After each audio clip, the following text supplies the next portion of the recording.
An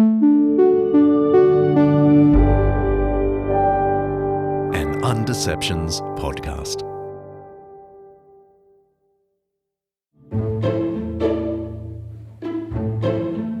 A full-scale search in the Ayers Rock area today failed to find any trace of a 9-week-old baby girl. The family from Mount Isa in Queensland were on a camping holiday in Central Australia. The baby's mother had earlier noticed a dog at the entrance to the tent with what she believed to be a bundle in its mouth. It now appears that bundle was in fact her 9-week-old baby girl. On August 17th, 1980, Lindy Chamberlain and her husband Michael raised the alarm. Their 9-week-old baby, Azaria, had disappeared from their tent in a campsite at Uluru in the heart of the Australian desert. Lindy reported that she believed a dingo had taken her baby. Azaria's body was never found. The initial inquest found that a dingo had indeed killed Azaria. There had been so many rumours surrounding the Chamberlains in the few months between Azaria's disappearance and that first inquest that the coroner allowed cameras into the courtroom as he delivered his verdict. To you, Pastor and Mrs. Chamberlain, and through you to Aidan and Regan, may I extend my deepest sympathy. You have not only suffered the loss of your beloved child in the most tragic circumstances, but you have all been subjected to months of innuendo, suspicion, and probably the most malicious gossip ever witnessed in this country. I have taken the unusual step of permitting these proceedings to be televised today in the hope that by direct and accurate communication, such innuendo, suspicions and gossip may finally cease. But it didn't. What happened next was what many commentators have called a trial by media. Lindy Chamberlain was harangued by the press, spat on by strangers in the street. It was suggested Lindy and her husband were members of a Christian cult, and that Azaria in Hebrew meant sacrifice in the wilderness. It actually just means God helped. A year later, Lindy Chamberlain was charged with murder. While her trial was happening inside the courthouse, outside, people sold souvenirs, T-shirts and tea towels carrying images of the Australian dingo and stamped with Azaria Chamberlain Trial 1982. Americans are, of course, not unfamiliar with the media circus that can surround a trial. Think O.J. Simpson in the 1990s, or Amanda Knox, whose murder trial was carried out in Italy, but who still became one of America's most recognisable faces.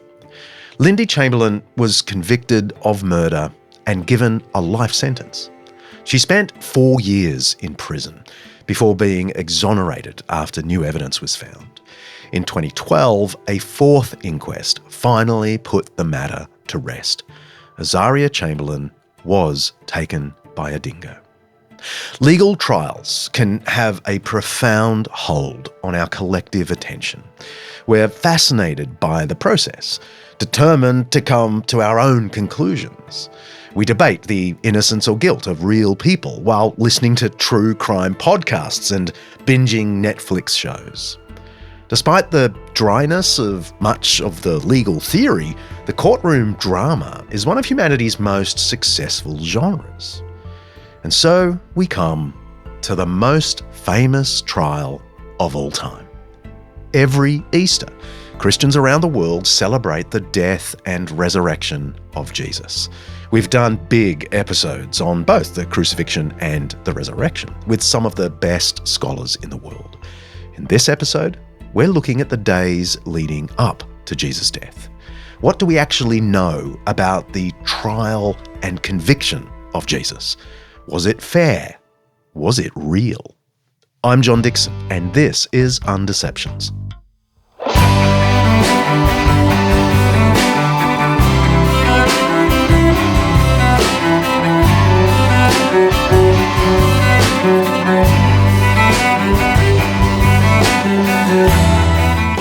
This season of Undeceptions is sponsored by Zondervan Academic. You can get discounts on their special Master Lectures video courses and free chapters of many of the books we talk about here on the show. Just go to zondervanacademic.com/undeceptions. Every episode of Undeceptions, we explore some aspect of life, faith, history, science, culture, or ethics that's either much misunderstood or mostly forgotten. With the help of people who know what they're talking about, we're trying to undeceive ourselves and let the truth out.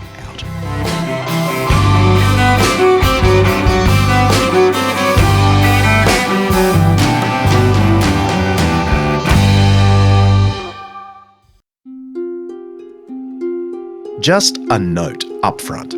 The trials of Jesus are one of the most controversial parts of the whole Christian story, largely because of the old toxic claim that the Jews killed Jesus.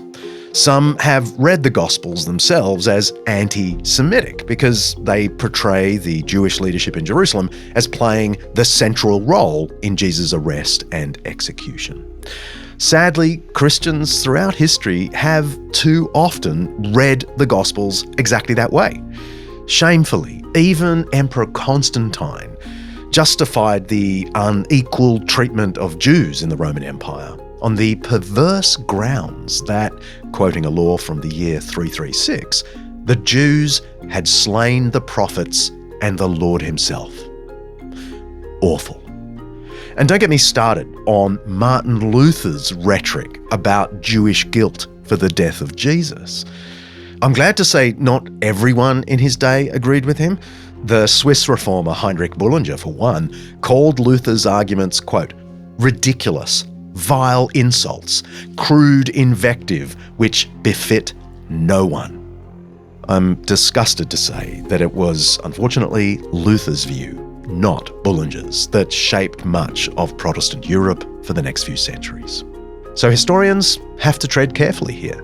On the one hand, the sources, including two Jewish ones, Josephus and the Talmud, agree that the leadership in Jerusalem was pivotal in the decision to have Jesus arrested and then executed. That much is clear.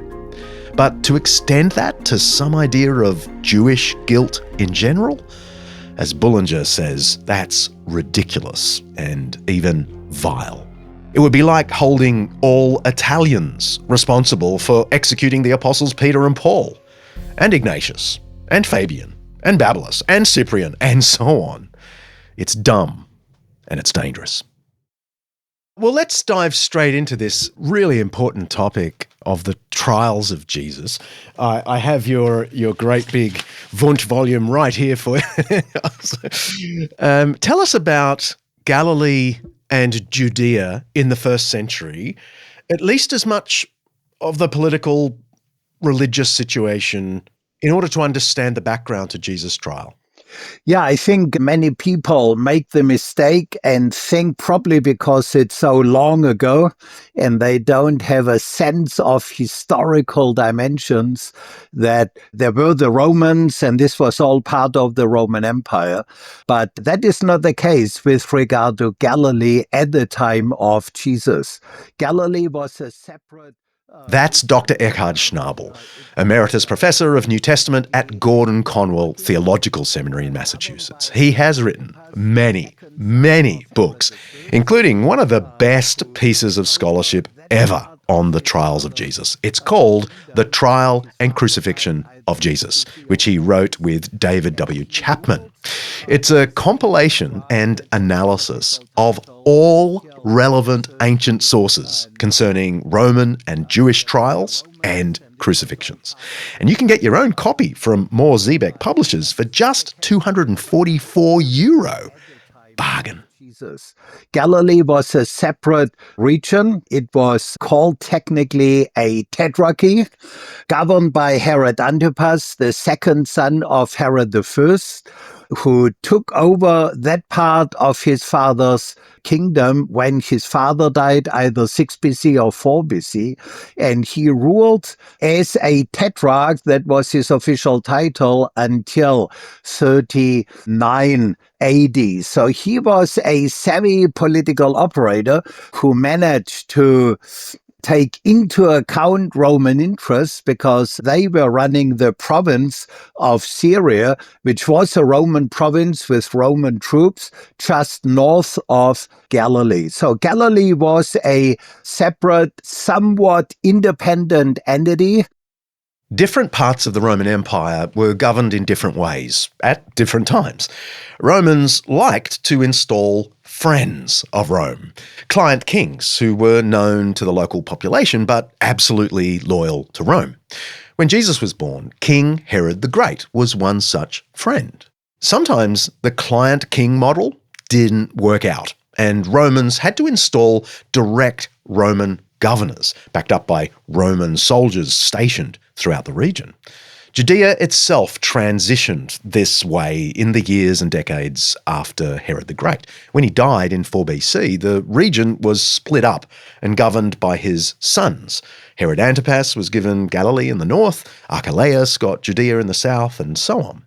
But Archelaus wasn't great, and after AD 6, the Romans got rid of him and installed governors to rule Judea directly, while Galilee remained with Antipas. So I want to ask you, we're thinking of Judea in particular and Roman rule there. The caricature is that the Romans were just brutal despots. Were they? Or could they be reasonable on a good day? The Romans obviously could be brutal. Augustus had himself celebrated as a savior, and he certainly saved the empire from civil war, or what used to be the Roman Republic. But he was a military dictator who ruthlessly killed antagonists, such as Cicero, when they won the war against the Roman insurgents that lasted from AD 66 to AD 100. There were thousands and thousands of people who were killed and who were sold into slavery. Now, in the provinces or in the Roman territories, the Romans did not really intervene much. They were happy when there was peace and quiet, when taxes were collected. Otherwise, they left the locals to their own laws that had been in place since hundreds and hundreds of years. So they didn't try to impose Roman identity, even though members of the provincial elites, often for career reasons, strove to prove their Roman allegiance. As I said, the Romans ousted Archelaus in AD 6 and brought Judea and Samaria under direct Roman administration, which meant installing prefects or governors. The fifth of those prefects of Judea, appointed in the year 26, was Pontius Pilate. What was he like? How did he compare to previous governors? It's actually interesting that Pilate is one of the most often referenced individuals in the New Testament. He is mentioned by name 57 times, and that compares with Peter, explicitly referenced 156 times. And then we go down to Herod. Both King Herod and Herod Antipas mentioned 43 times, and Caiaphas mentioned 9 times. And there's actually one inscription from Caesarea, from a lighthouse, that identifies him correctly as a prefect of Judea. What is interesting is the fact that Luke calls him a friend of the emperor, and it's not clear whether this is an official title, because friends, the amici of the emperors, were aristocrats who were the emperor's daily company, or they were aristocrats with whom the emperor had regular social contact. Or thirdly, the amici could be senators and knights who were permitted to appear at the emperor's morning reception. And so because we know basically hardly anything about Pilate, we don't know what his relationship to Tiberius was, the emperor of the time. If it was used as a title, there might have been maybe even some family connections of the Pontius Pilate family with Tiberius in some fashion, but we have no information about that as well. But I don't think Pontius Pilate was one of the better ones. The Romans are occupied. That's my dear friend, mentor, ancient historian, New Testament commentator, retired Bishop of North Sydney, and the man who first ordained me, the Right Reverend Dr. Paul Barnett.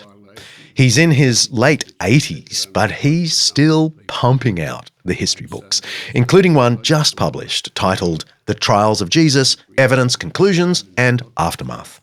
It's a super accessible, masterful work that opens up the trials and introduces us properly to the various players who participated in Jesus' conviction.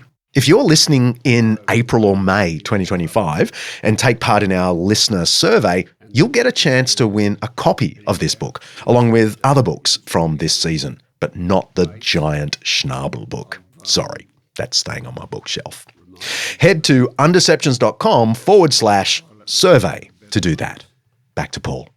The Romans occupied Judea in AD 6, and with it they introduced a personal taxation payable directly to the Roman ruler.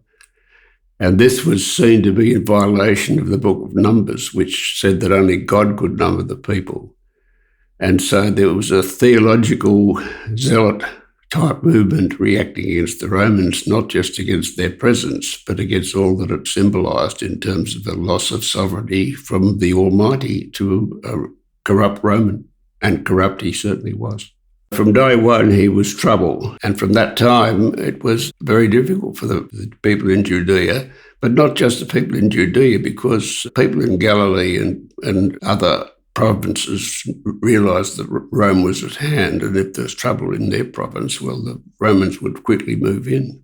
And according to Josephus, who's our chief source of knowledge, the uprising in AD 6 was a prelude to a series of rolling uprisings for the next 60 years. And some of the Roman governors were okay, mostly not. What begins in AD 6 gets finished in AD 66 when the Romans invade and ultimately destroy the city and the temple. And that's the wider context of Jesus and the birth of Christianity. The history of first century Judea and Galilee is dotted with mini revolts that the Romans had to continuously snuff out. When Pontius Pilate comes on the scene, there is already tension in the air between the Jewish people and their Roman leaders. By the way, even though, as Eckhard said, Pontius Pilate is one of the most frequently cited people in the Gospels, very little is actually known about him. Outside the New Testament, we have passing references to him in Philo, Josephus, and Tacitus, but Tacitus even gave him a different title, which has caused some confusion in academic circles. In 1961, archaeologists discovered what is now known as the Pilate Stone. It was discovered by fluke, as so often happens, on the coast of Israel in the ancient town of Caesarea Maritima, which was the capital of Roman Judea in the time of Pontius Pilate. The stone resolved a little dispute. The Gospels call Pilate the hegemon of Judea, the prefect or governor. The Roman historian Tacitus, and Josephus by the way, calls him the procurator of Judea, which is a slightly different Roman title that we now know wasn't used until a few years after Pontius Pilate. Tacitus writes, Christus suffered the extreme penalty during the reign of Tiberius at the hands of the procurator Pontius Pilate. This stone, which was set up by Pilate himself, calls him prefect of Judea. In this instance, the Gospels are closer to the fine details than the greatest Roman source of the ancient world. Do you think he was a little bit anti-Jewish? I mean, there was a sort of anti-Jewish feeling anyway, but was he particularly so? I'm thinking of his raising the Roman standards in Jerusalem. I'm thinking of the coins that he minted with pagan symbols on them and so on. Pontius Pilate remained in power for over 35 years, so he must have been very successful. He was actually the longest-serving prefect. If he had been lousy and if he had been entirely anti-Jewish interest, he could not really survive very long.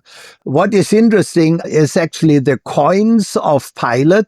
He issued 3 series of coins, and he did not, for example, depict the image of the emperor. If he really was anti-Jewish, he would insist that the image of the emperor would be on the coins, which would greatly upset the Jews, who were not allowed to pick any person in a pictorial fashion.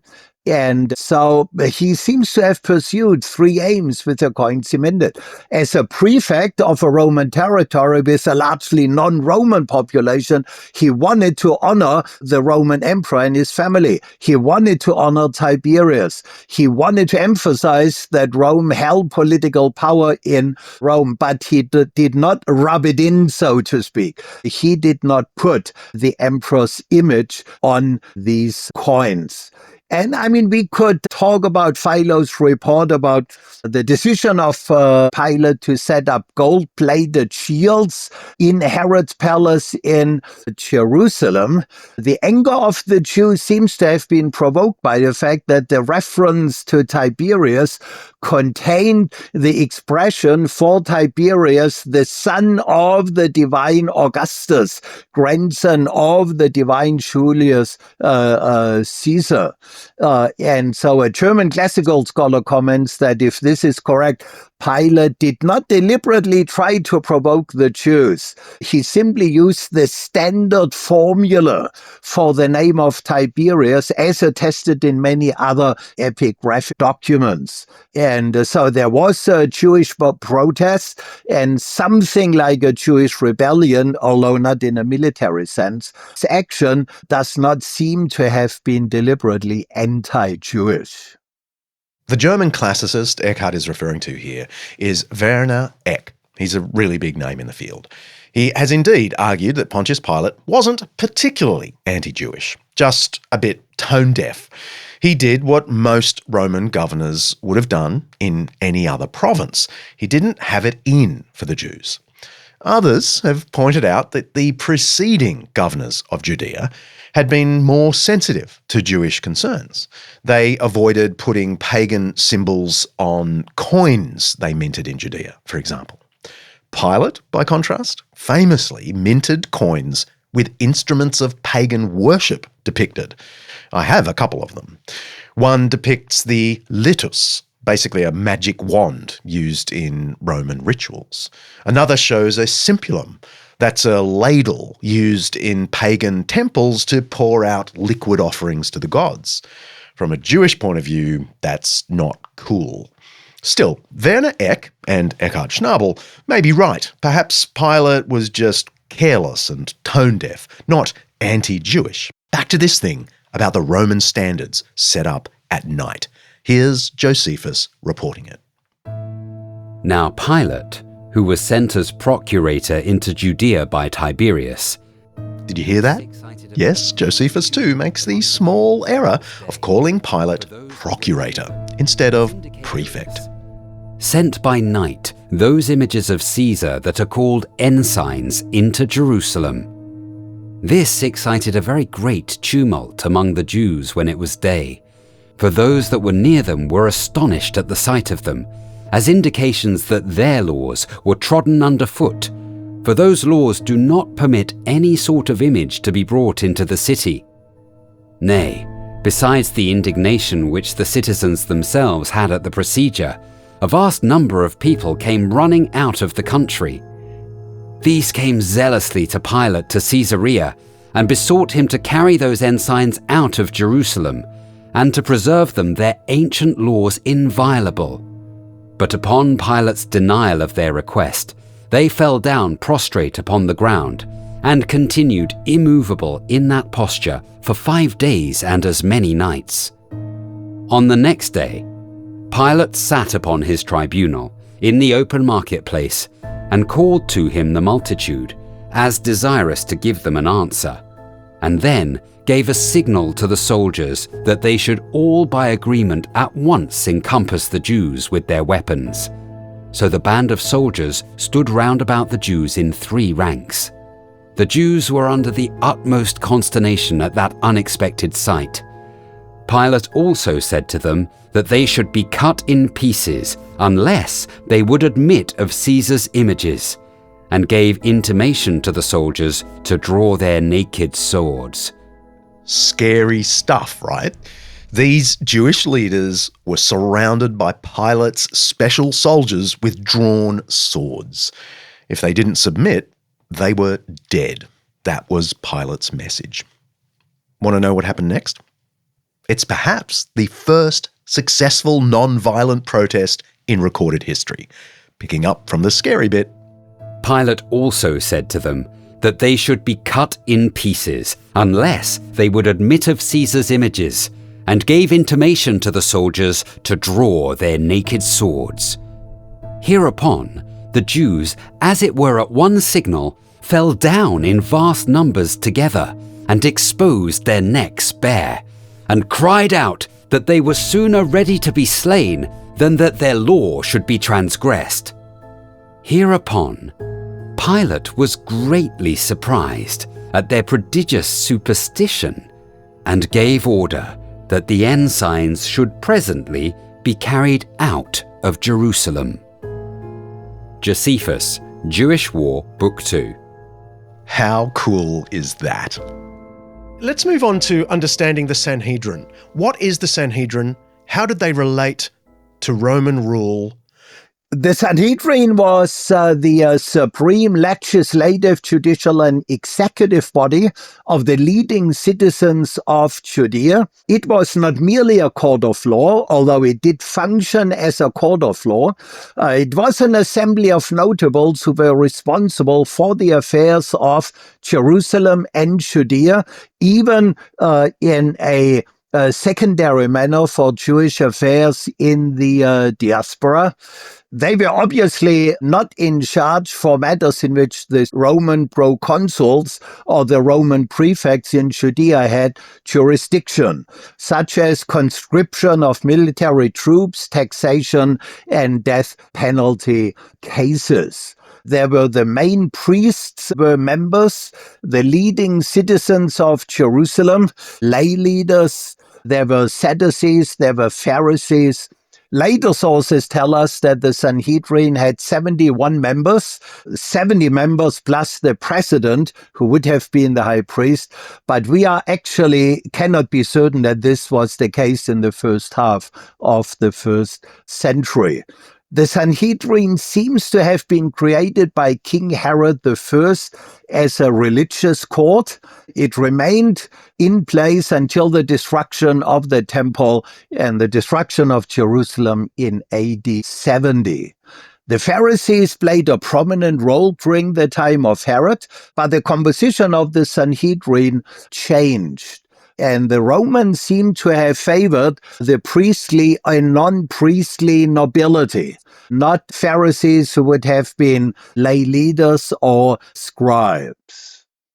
You might like to go and listen to our episode called Jewish Jesus, episode 117, for more background on the different sects of Judaism at the time of Jesus. It's vital background for a genuine understanding of the Gospels as historical sources. A quick reminder, the Pharisees were known for their strict adherence to Jewish law, both written and oral law.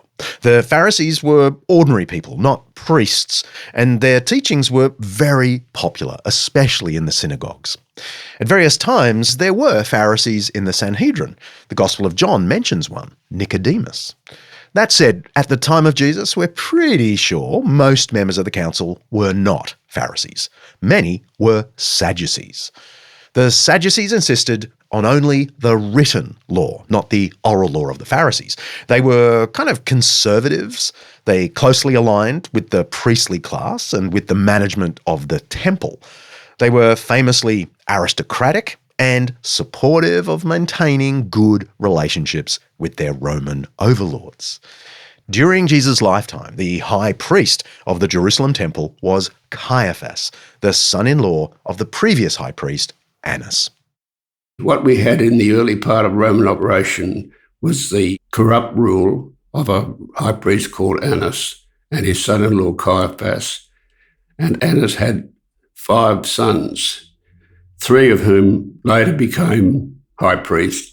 So there was a continuous high priesthood of that particular dynasty for 30 or more years. As a matter of fact, the tomb of Caiaphas seems to have been discovered in Jerusalem. There's an ossuary of the deceased person are no longer there, but this ossuary contains the inscription or the graffito, Joseph, son of Kepha, Joseph, son of Kepha, which scholars take as a reference to Caiaphas.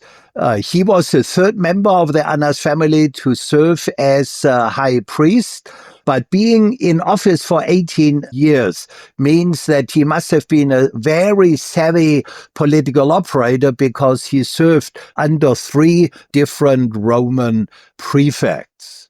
And so again, the German New Testament scholar was convinced that Caiaphas must have been a genius of balance, diplomatically flexible in his dealings with the prefects and the Herodian rulers, conscious of his power and yet not hated by the people to a degree which would have prompted strong protest.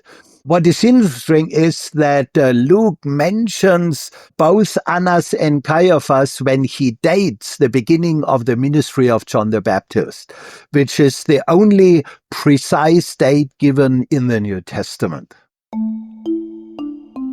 In the 15th year of the reign of Tiberius Caesar, when Pontius Pilate was governor of Judea, Herod Tetrarch of Galilee, his brother Philip Tetrarch of Iturea, and Trachonitis and Lysanias, Tetrarch of Abilene, during the high priesthood of Annas and Caiaphas, the word of God came to John, son of Zechariah, in the wilderness. He went into all the country around the Jordan, preaching a baptism of repentance for the forgiveness of sins. And that gives us about a date of AD 28. Would you concur with that? Yes, correct, yes. Okay, that's all background. But it's important because Judea and Galilee are the primary locations for the ministry of Jesus. They are the jurisdictions for the trials of Jesus, which we'll get to after the break.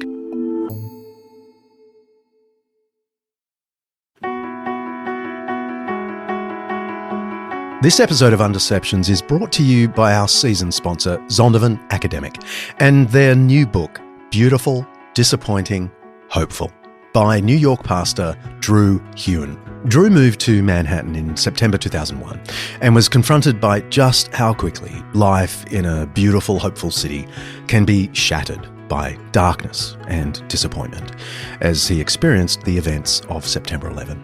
His book shows that Christianity provides not only the tools to celebrate and be grateful for life, but also to mourn, to lament in healthy ways. With its practices of gratitude, grief, and grace, Drew argues that biblical Christianity is the best lens through which to process the highs and lows of life.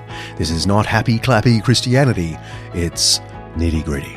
You can grab a free chapter of Drew's book, Beautiful, Disappointing, Hopeful, as well as discounts on a bunch of other titles just by going to zondervanacademic.com/undeceptions. zondervanacademic.com/undeceptions.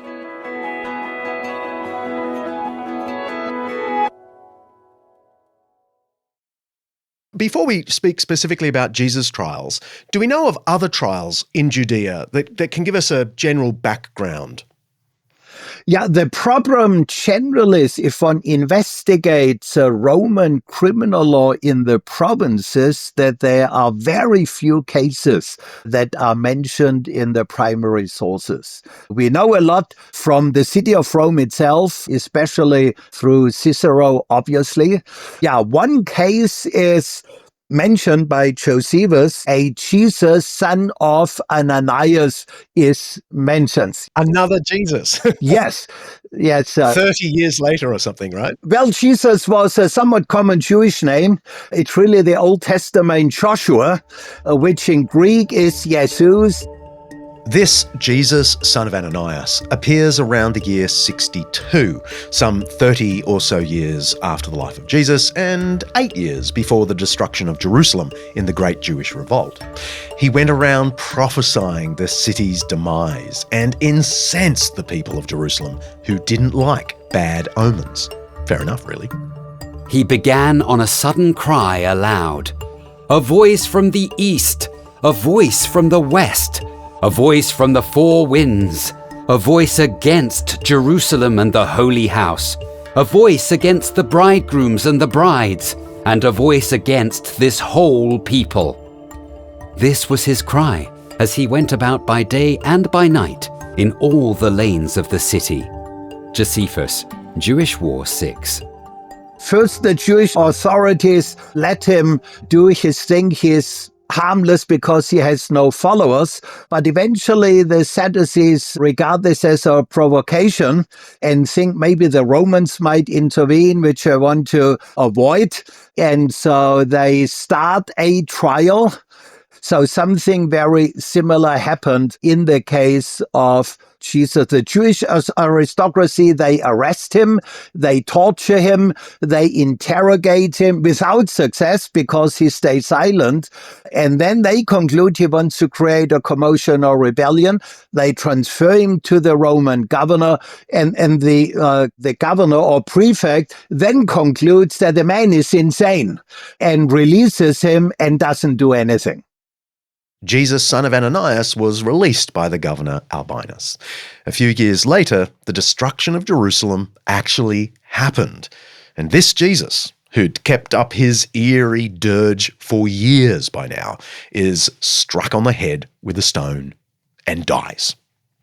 The point, you may be wondering?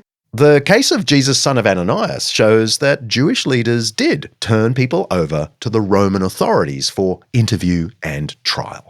That's what happened to Jesus. But he wasn't let go.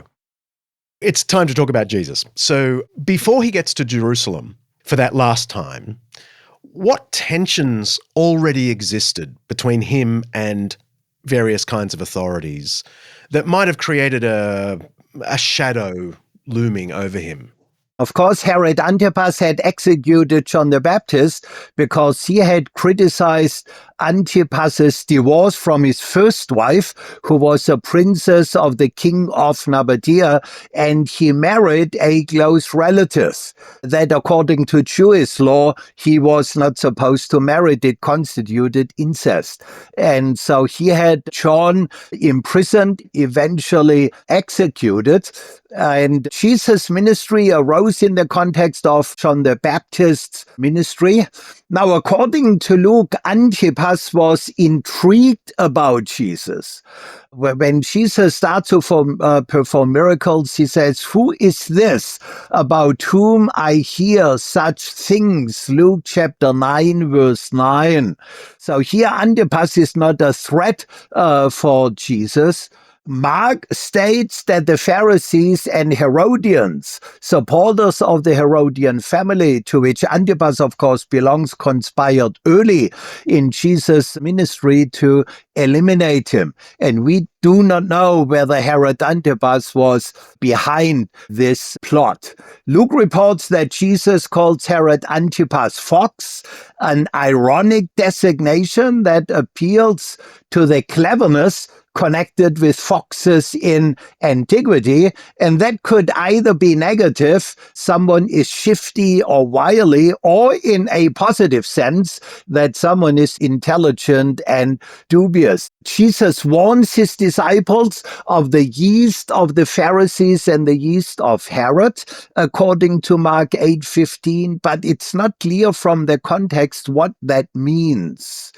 And what is interesting is that Jesus is not reported to have had any ministry in Sepphoris and Tiberias, the capitals of Herod Antipas. So maybe we can only speculate he deliberately avoided these two urban centers in order not to have a deliberate or provoke a confrontation with Antipas.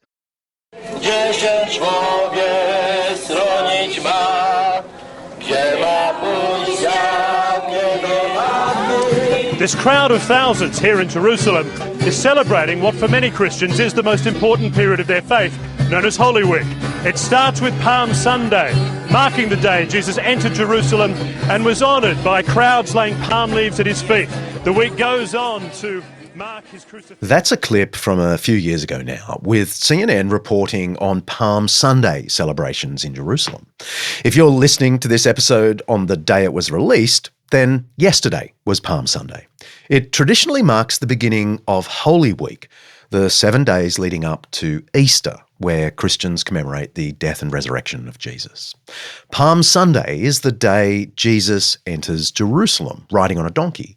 He's met by large crowds cheering him on and laying palm branches in his path as a sign of victory and triumph. The procession catapults him inevitably towards arrest and crucifixion. Jesus eventually comes to Jerusalem in some kind of triumphant parade, and within a week or so, he's dead. So tell us, what are the key factors in those closing days or weeks, in your view? Yeah, I think there were maybe five developments that played a role, a decisive role. If we go back to earlier tensions, the dialogue between Jesus and the Pharisees, as reported in the Gospels, was often amicable, but sometimes hostile. For example, Jesus claimed the authority to forgive sins, which would place him next to God, or at least he seems to claim divine dignity, because in Jewish theology only God can forgive sins. And in several parables, Jesus explains his behavior with the behavior of God. And so there's a hostility of the Pharisees concerning Jesus. At that time, Jesus went through the grain fields on the Sabbath. His disciples were hungry and began to pick some heads of grain and eat them. When the Pharisees saw this, they said to him, "Look, your disciples are doing what is unlawful on the Sabbath." He answered, "Haven't you read what David did when he and his companions were hungry? He entered the house of God, and he and his companions ate the consecrated bread, which was not lawful for them to do, but only for the priests. Or haven't you read in the law that the priests on Sabbath duty in the temple desecrate the Sabbath and yet are innocent? I tell you that something greater than the temple is here. If you had known what these words mean, 'I desire mercy, not sacrifice,' you would not have condemned the innocent. For the Son of Man is Lord of the Sabbath." Going on from that place, he went into their synagogue, and a man with a shriveled hand was there. Looking for a reason to bring charges against Jesus, they asked him, "Is it lawful to heal on the Sabbath?" He said to them, "If any of you has a sheep and it falls into a pit on the Sabbath, will you not take hold of it and lift it out? How much more valuable is a person than a sheep? Therefore, it is lawful to do good on the Sabbath." Then he said to the man, "Stretch out your hand." So he stretched it out, and it was completely restored, just as sound as the other. But the Pharisees went out and plotted how they might kill Jesus. Matthew chapter 12.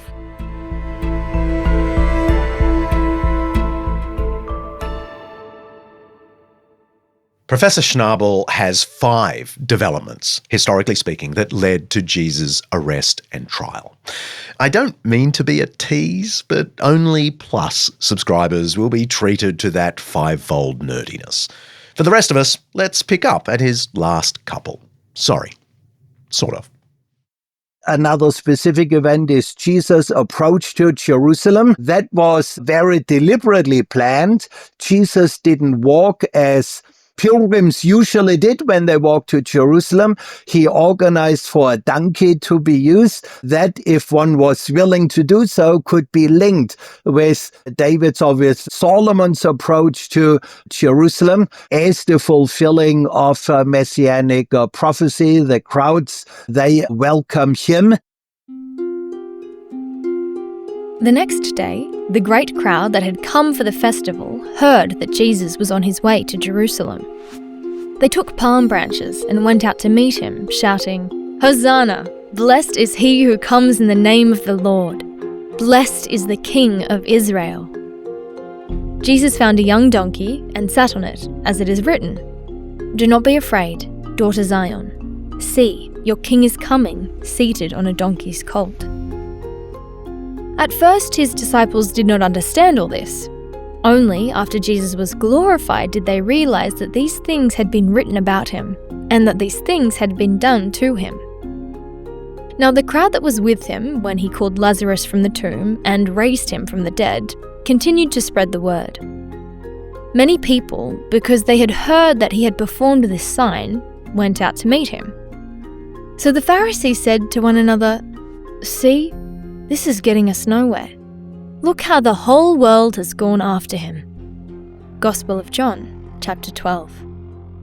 The fifth development, often called the cleansing of the temple, but Jesus does not do any cleansing. He drives out sellers who conveniently offered blemish-free animals for sacrifices. He drives out buyers, which means that he made it impossible for people to buy these animals and offer sacrifices. And then he overturns the temples of the money changers, which actually ensured that the validity of the temple tax, which had to be paid by every Jewish male 20 years or older in the currency of the Tyrian half shekel. And the commercial side of the temple was considerable. I think Josephus says there's 250,000 lambs slaughtered at a Passover. And each of those sacrifices had a tax. And the money changes from corrupt Roman coinage to an iconic coinage brought huge volumes of money into the temple. So when Jesus launched his assault on the money changers and the merchants, it was not a small matter of symbolism against those people, but really it proved to be an assault on the flow of money from the temple into the pockets of the high priest and through his pocket to the Roman governor. Jesus was not a Levite, he was not a priest, he had no authority in the temple. This was not an official action. If he wanted to cleanse the temple, he would have had to talk to Pilate and say, "Look, there are irregular things going on, let me help clean this up." Now, this was a prophetic demonstration where we understand the significance if we look at the direct speech given by Mark. On reaching Jerusalem, Jesus entered the temple courts and began driving out those who were buying and selling there. He overturned the tables of the money changers and the benches of those selling doves, and would not allow anyone to carry merchandise through the temple courts. And as he taught them, he said, "Is it not written, 'My house will be called a house of prayer for all nations'? But you have made it a den of robbers." The chief priests and the teachers of the law heard this and began looking for a way to kill him, for they feared him, because the whole crowd was amazed at his teaching. Gospel of Mark, chapter 11. So Jesus announces that The Temple Mount will be called a house of prayer for the nations. There had been several Old Testament prophecies, Isaiah 56 verse 7, one of them, that in the Messianic periods, the nations will come to Zion and worship there. And so Jesus says, the time of fulfillment for these prophecies has come. The time is close where the nations will come to faith in the one true God. And then the allusion to Jeremiah 7:11 indicates that Jesus announces the destruction of the temple, which he does explicitly, according to Matthew, Mark, and Luke, only a few hours later when he returns to Bethany. Do you regard this as the final trigger, as it were, that led to Jesus' arrest? Yes, I think it was. And so we arrive at the night of Jesus' arrest. It's the night of the Last Supper, when Jesus broke bread and drank wine with his disciples, a remembrance meal that became the world's oldest Christian liturgy, with the possible exception of saying the Lord's Prayer, which Jesus taught his disciples to say from quite early in his ministry. Anyway, it's the night Jesus was betrayed by one of those disciples, Judas Iscariot. While he was still speaking, a crowd came up, and the man who was called Judas, one of the 12, was leading them. He approached Jesus to kiss him, but Jesus asked him, "Judas, are you betraying the Son of Man with a kiss?"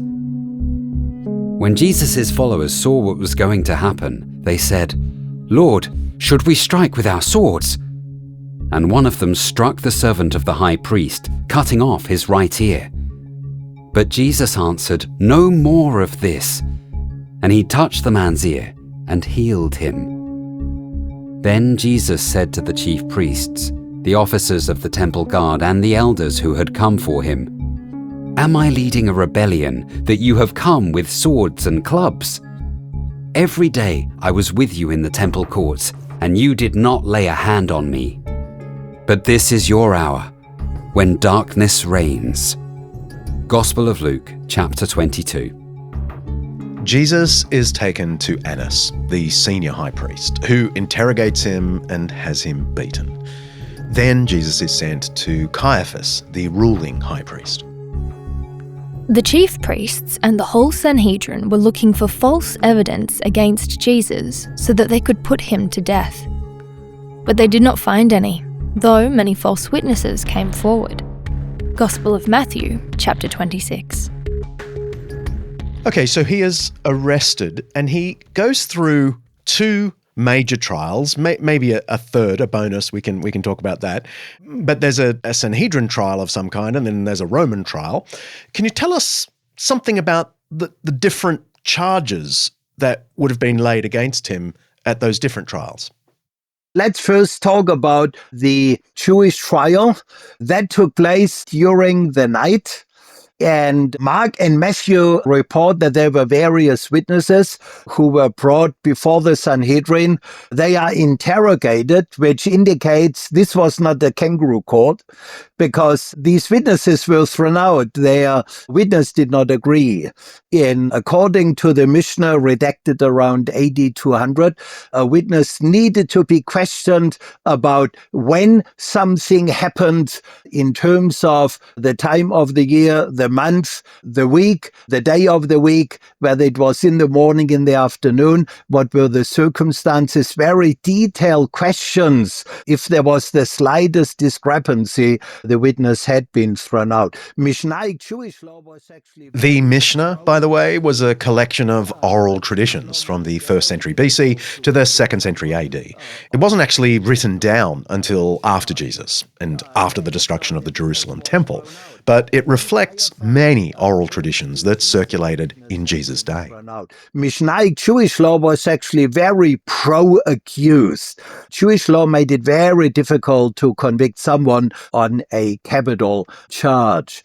And so their witness was thrown out. And then Caiaphas turns to Jesus And it seems some of these witnesses at least say that Jesus said that he wanted to destroy the temple, which Jesus had never said. He said something similar according to the Gospel of John, where he challenged people on the Temple Mount that they should destroy the temple and he would rebuild it in 3 days. And John comments that Jesus was speaking metaphorically about his body, that he would be dead for 3 days and then be raised from the dead.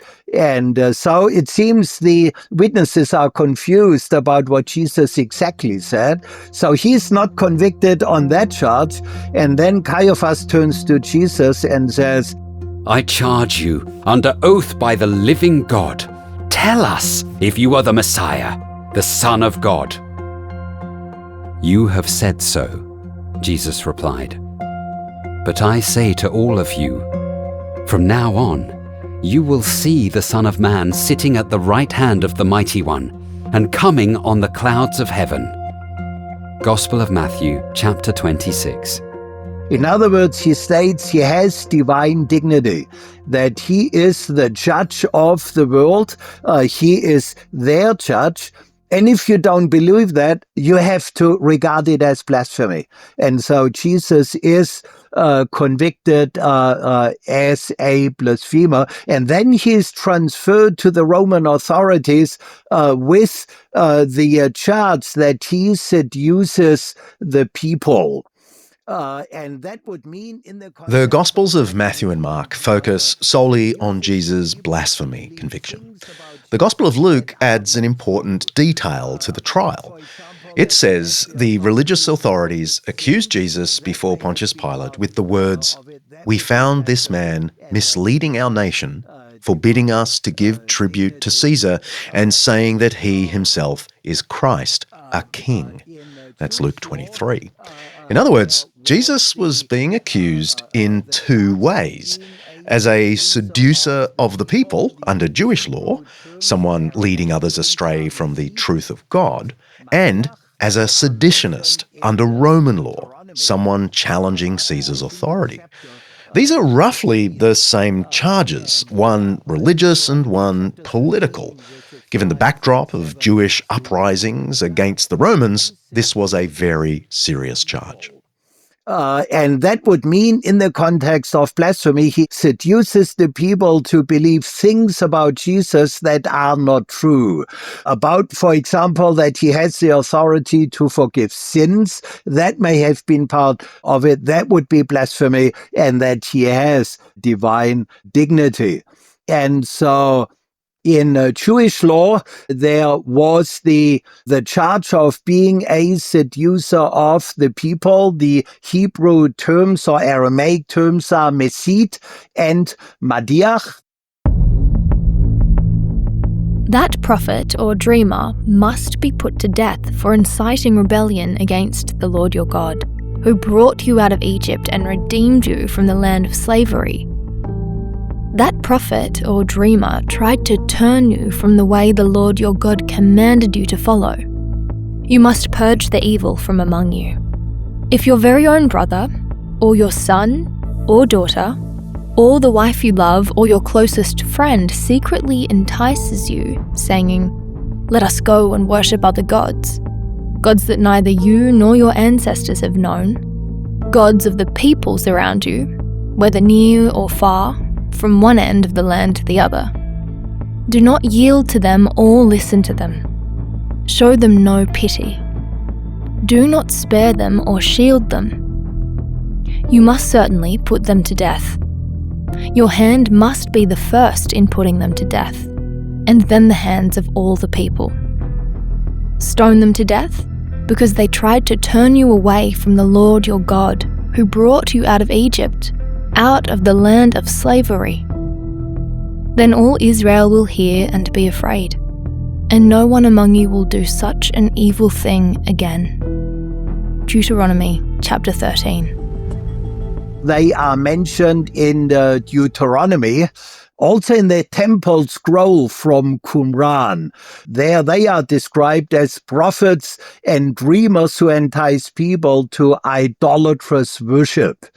And blasphemy would always mean something else than the one true God is worshipped. And so the Messid is a layperson who seduces individuals. The Madiach seduces an entire town.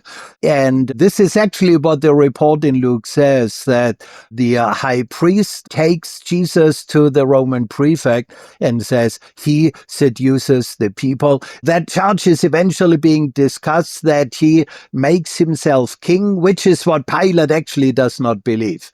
Jesus appears before him as a completely non-influential figure, a figure that does not come in military garb or with military pretensions.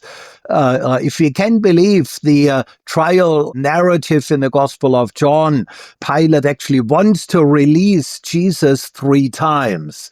And it is only on account of the pressure of the Jewish leaders that he gives in and has Jesus sentenced. One needs to know Jesus was a provincial. He was not a Roman citizen. He had no rights at all. Pilate could actually legally do with Jesus whatever he wanted to do. So Pilate asked Jesus, "Are you the King of the Jews?" "You have said so," Jesus replied. Then Pilate announced to the chief priests and the crowd, "I find no basis for a charge against this man." But they insisted, "He stirs up the people all over Judea by his teaching. He started in Galilee and has come all the way here."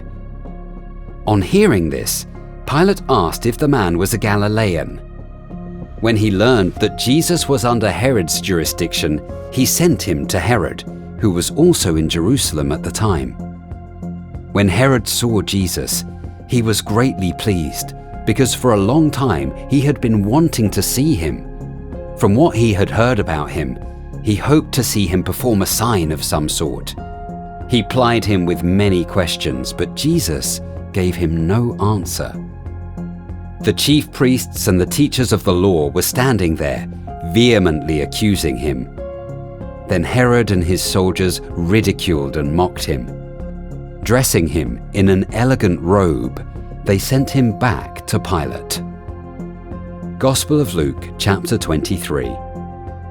Because you mentioned a third option, maybe I can address that very quickly. Jesus is taken to Herod Antipas, the person in charge of him in Galilee, but Herod Antipas had no jurisdiction in Jerusalem, so it seems what is happening is that Pontius Pilate sought the advice of Herod Antipas. He has Jesus sent to Herod Antipas, then Herod Antipas sends him back. It was standard practice in Roman trials to seek the advice of a council in a criminal case that was before the court. So Roman governors regularly consulted counselors whose members were chosen by the magistrate's direction. And the verb that Luke uses, Pilate sends him to Herod Antipas. Pilate called together the chief priests, the rulers, and the people, and said to them, "You brought this man as one who was inciting the people to rebellion. I have examined him in your presence, and I have found no basis for your charges against him. Neither has Herod, for he sent him back to us. As you can see, he has done nothing to deserve death. Therefore, I will punish him and then release him." Gospel of Luke, chapter 23. But what was the key charge against Jesus from the Roman point of view? What might have been written down in Pilate's official report? Well, this was summarized on the little plaque that was attached at the top of Jesus' cross where he was crucified. It simply said, Jesus, King of the Jews. the Jewish leaders want this changed to say he only said he is king of the Jews. And of course, Pilate doesn't believe he is king of the Jews. And he refuses to accommodate the more precise statement that the Jewish authorities want to have written. I mean, Jesus did state to Pilate that he is king, but that his kingdom is not of this world.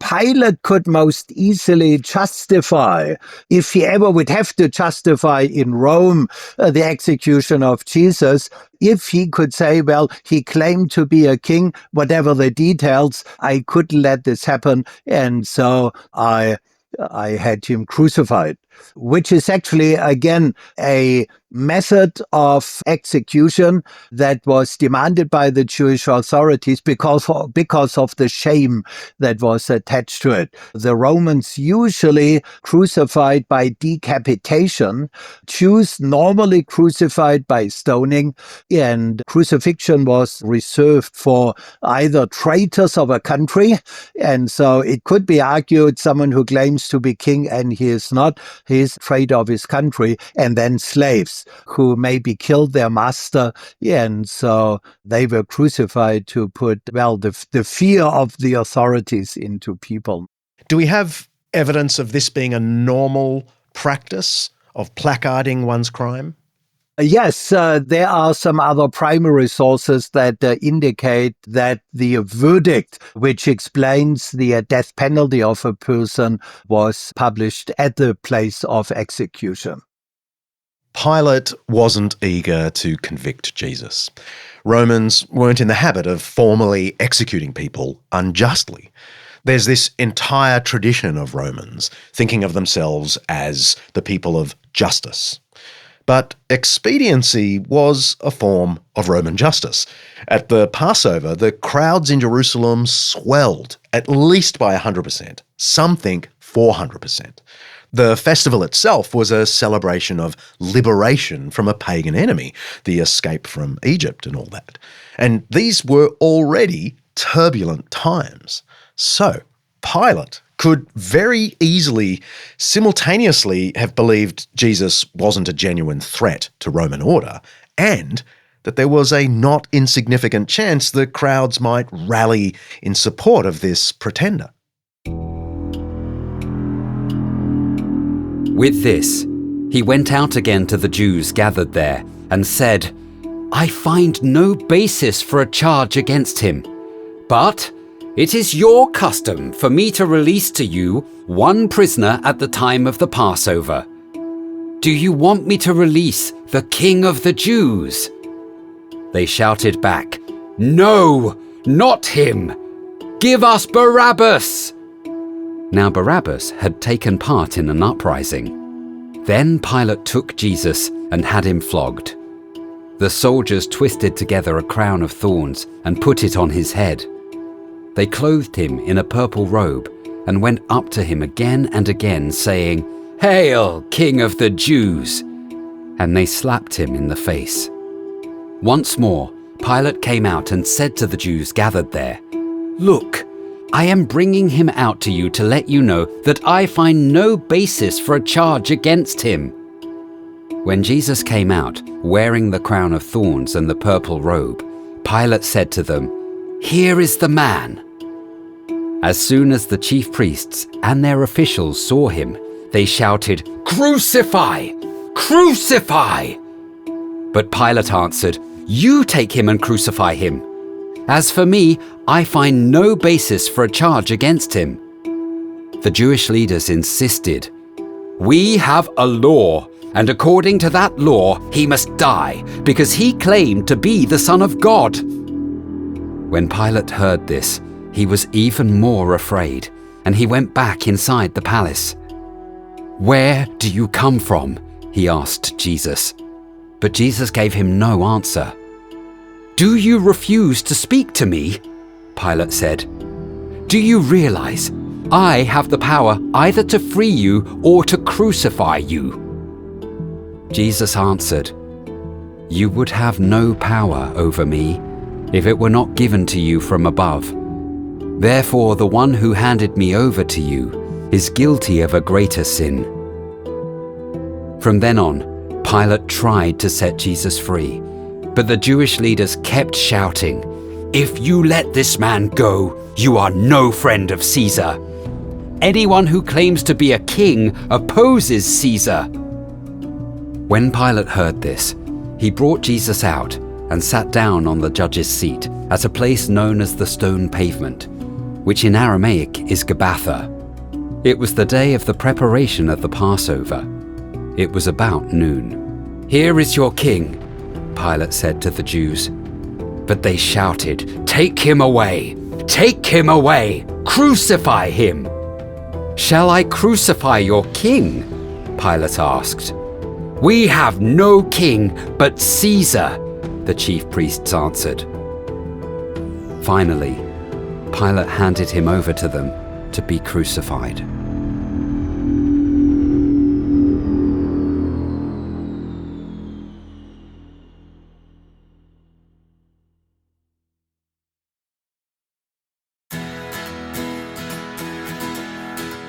This episode of Undeceptions is brought to you by Speak Life and their new video-based course 321, presented by the wonderful Aussie, now living in England, Glenn Scrivener.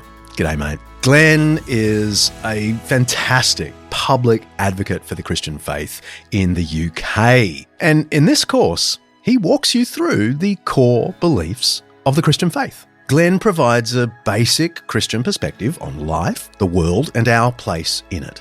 321 is a fantastic new way to explore Christianity. And it's also a brilliant way to share and deepen your faith if you're already a believer. So it's both for skeptics and for believers. You can do 321 online in just a couple of hours, or you can space it out over a few weeks. I'm really excited about this because honestly, Glenn is an awesome bloke. Head to 321course.com/undeceptions to give it a go. There's no spam and no cost. That's 321course.com/undeceptions. You won't be disappointed.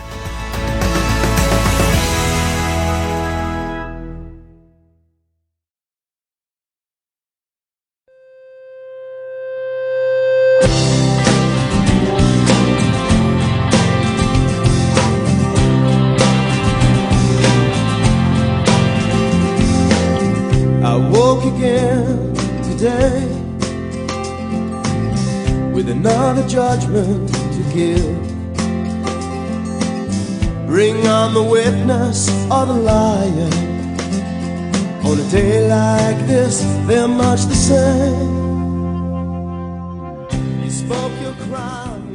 Let's press pause. I've got a 5-minute Jesus for you. Well, for this one, I've got a little help from my mate Ben Shaw. Before he passed away a few years ago, we recorded a lot of songs together, and this is from our album Ode.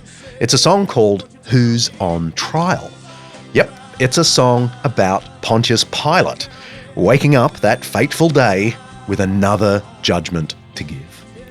Pilate stands in judgment of Jesus, but is haunted, we imagine in the song, by the way Jesus responds and doesn't. You spoke your crime with a foolish tongue, but you held your head like your kingdom comes. Am I the judge or the accused? Pilate asks. On a day like this, who can tell?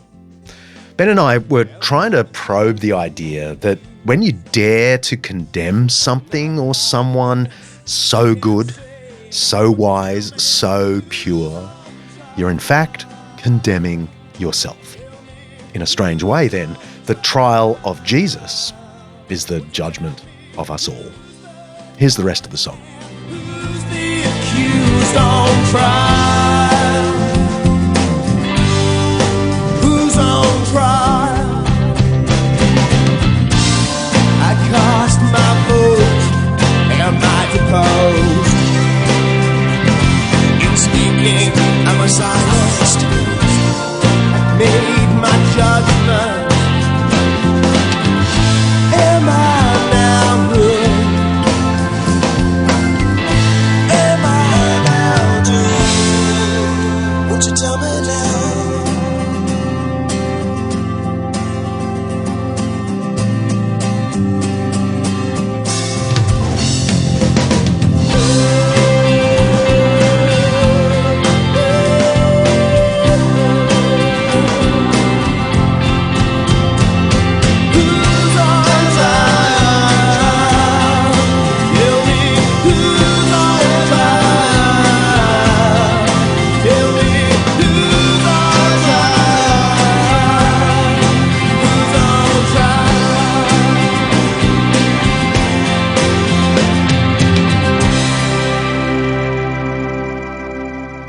You can press play now. I want to ask you, with your historian's cap on, the degree to which you think the gospel accounts of the trials of Jesus fit the history. Because many people, for many decades, have said they're basically pious fiction. What do you say? Well, with respect to others who take a different view, I think the accounts of Josephus and the Gospels do synchronise. The uprising by Judas the Galilean in AD 6, which carried over into Judea itself, he was defeated by the Romans because he was said not to approve of Roman taxes and for Roman rule. And Luke's description of what Jesus was accused of is almost identical of the behaviour of Judas the Galilean. So it was not that difficult from one point of view to put Jesus in the same frame. And the uprising, according to Josephus, the uprising in AD 6 by Judas the Galilean is the prelude to a series of uprisings of warlords and revolutionaries that rolls on ultimately into the invasion of the Romans in AD 66. I think it is a historical reconstruction that works. So I'm comforted by that what we believe theologically about our Saviour is not pious fiction, but is rooted in a very real and we might say brutal history. For my skeptical listeners, Eckhard, how historically plausible are the Gospels' accounts of the trials of Jesus from a Roman and Jewish historical and legal perspective? Yes, that has been repeatedly questioned, the historicity of the trial. And, well, the criticism actually goes back to a New Testament scholar with the name Hans Lietzmann, to a talk he gave before the Prussian Academy of Sciences in 1931. And that then it was taken up by skeptics.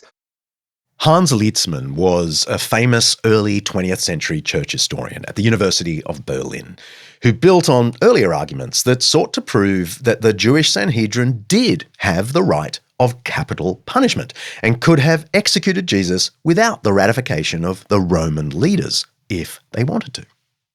The main argument was the Sanhedrin had full jurisdiction in capital cases.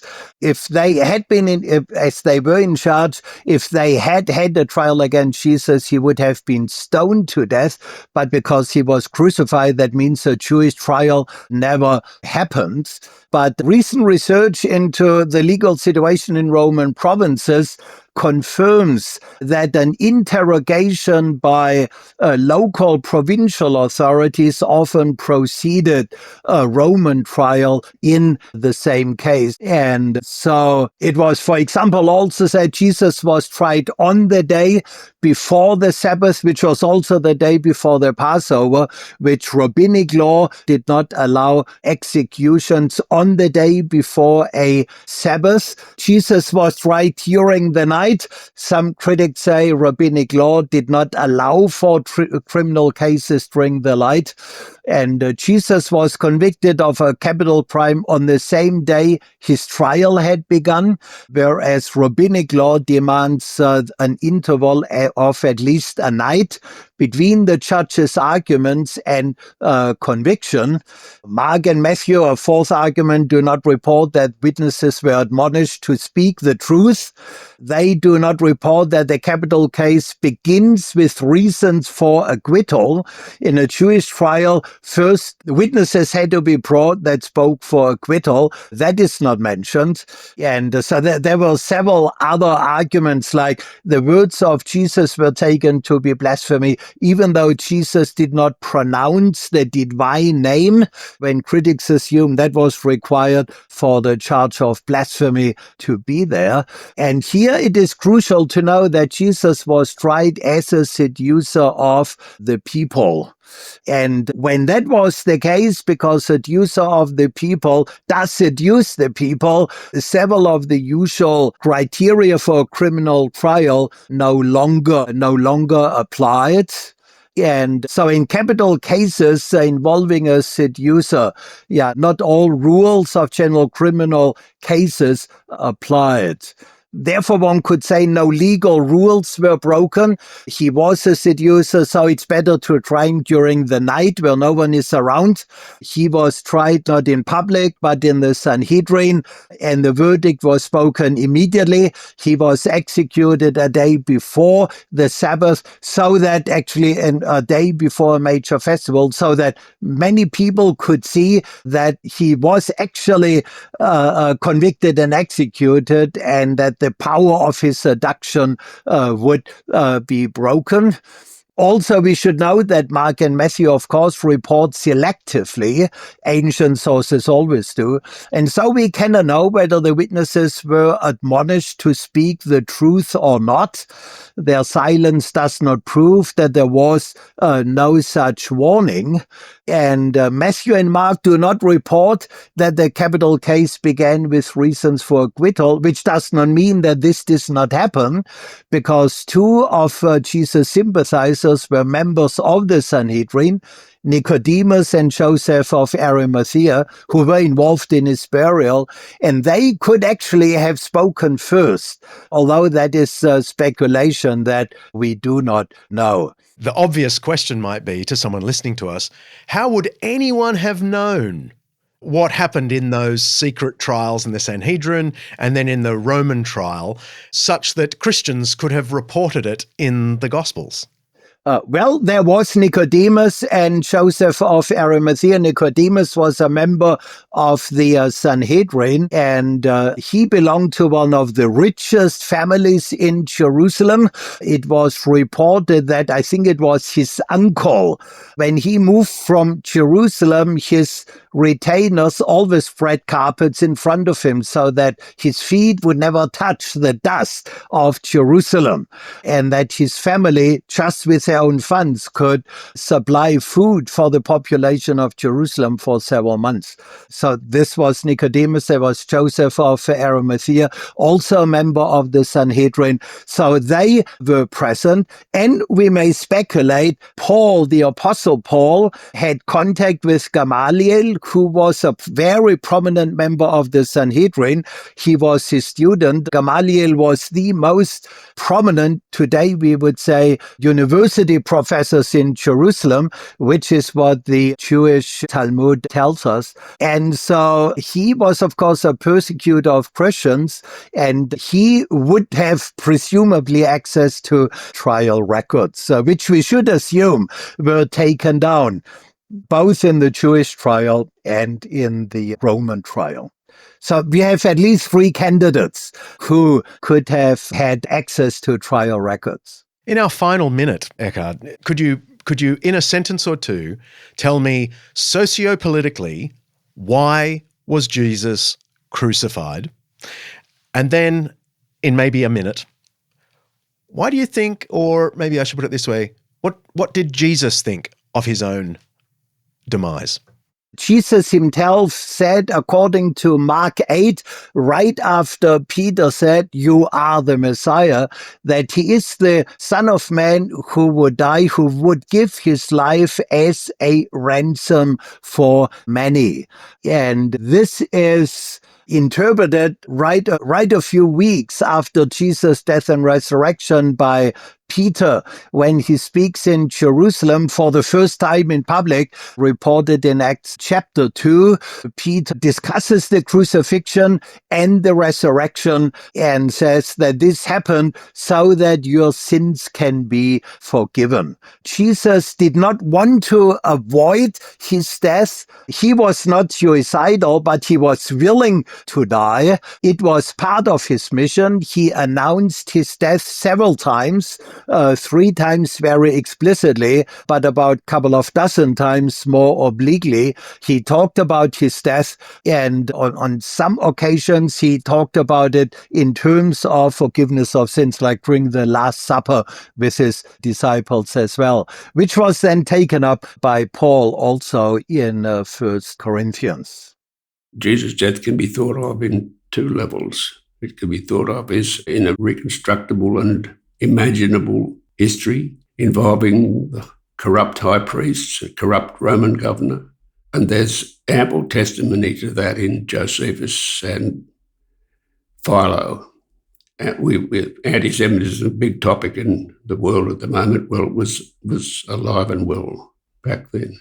But then those who are eyewitnesses of Jesus, namely Mark through Peter and John, the beloved son, who spent 3 years or so with Jesus day in and day out, learning from him the things that he hadn't explained in public, he explained in private, and certainly a mountain of other information, so that when the day of Pentecost comes and the Holy Spirit comes, they are ready, they're prepared to begin their testimony to who Jesus was.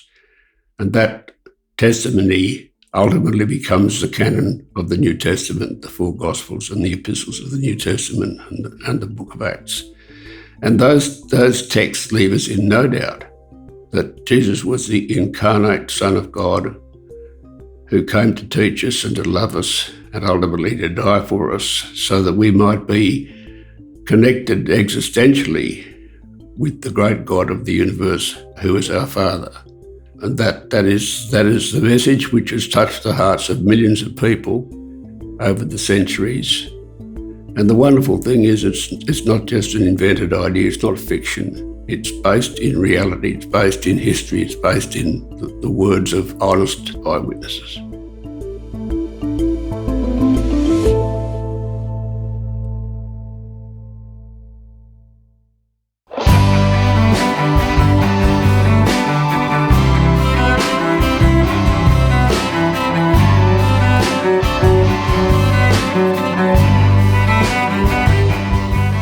There's a lot going on at the moment for our team at Undeceptions.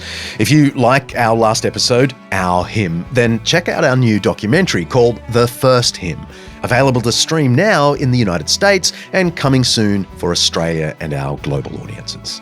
Head to thefirsthymnmovie.com for all the info.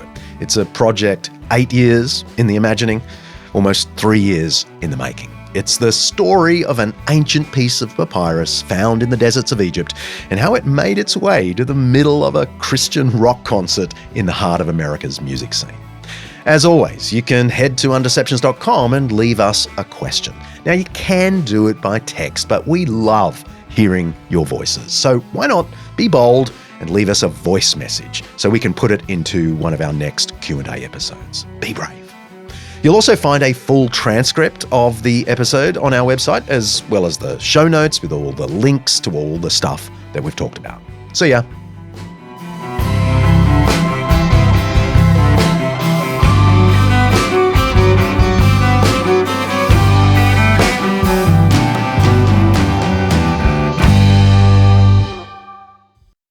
Undeceptions is hosted by me, John Dixon, produced by Kaylee Payne, and directed by Mark Dingo Hadley.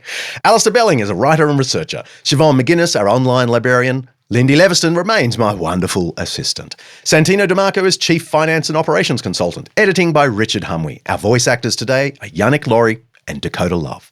Special thanks to our series sponsor Zondervan for making this Undeception possible. Undeceptions is the flagship podcast of undeceptions.com, letting the truth out.